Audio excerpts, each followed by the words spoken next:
This channel does not promote any violent, harmful, or illegal activities. All content provided by this channel is meant for an educational purpose only.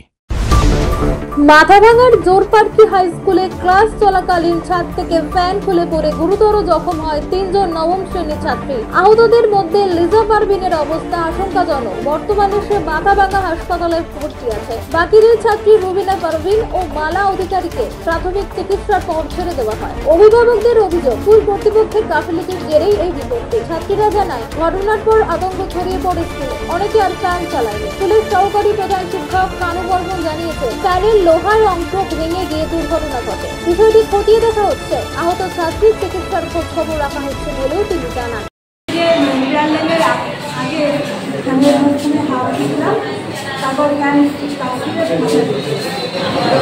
Fan তার ছেড়ে পড়ে গেছে।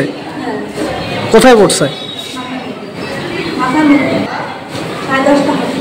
10:30।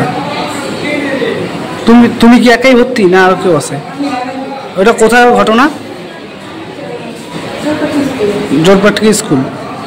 এরকম আরো খবর পেতে হলে আমাদের ইউটিউব ও ফেসবুক পেজটিকে সাবস্ক্রাইব ও ফলো করে রাখুন।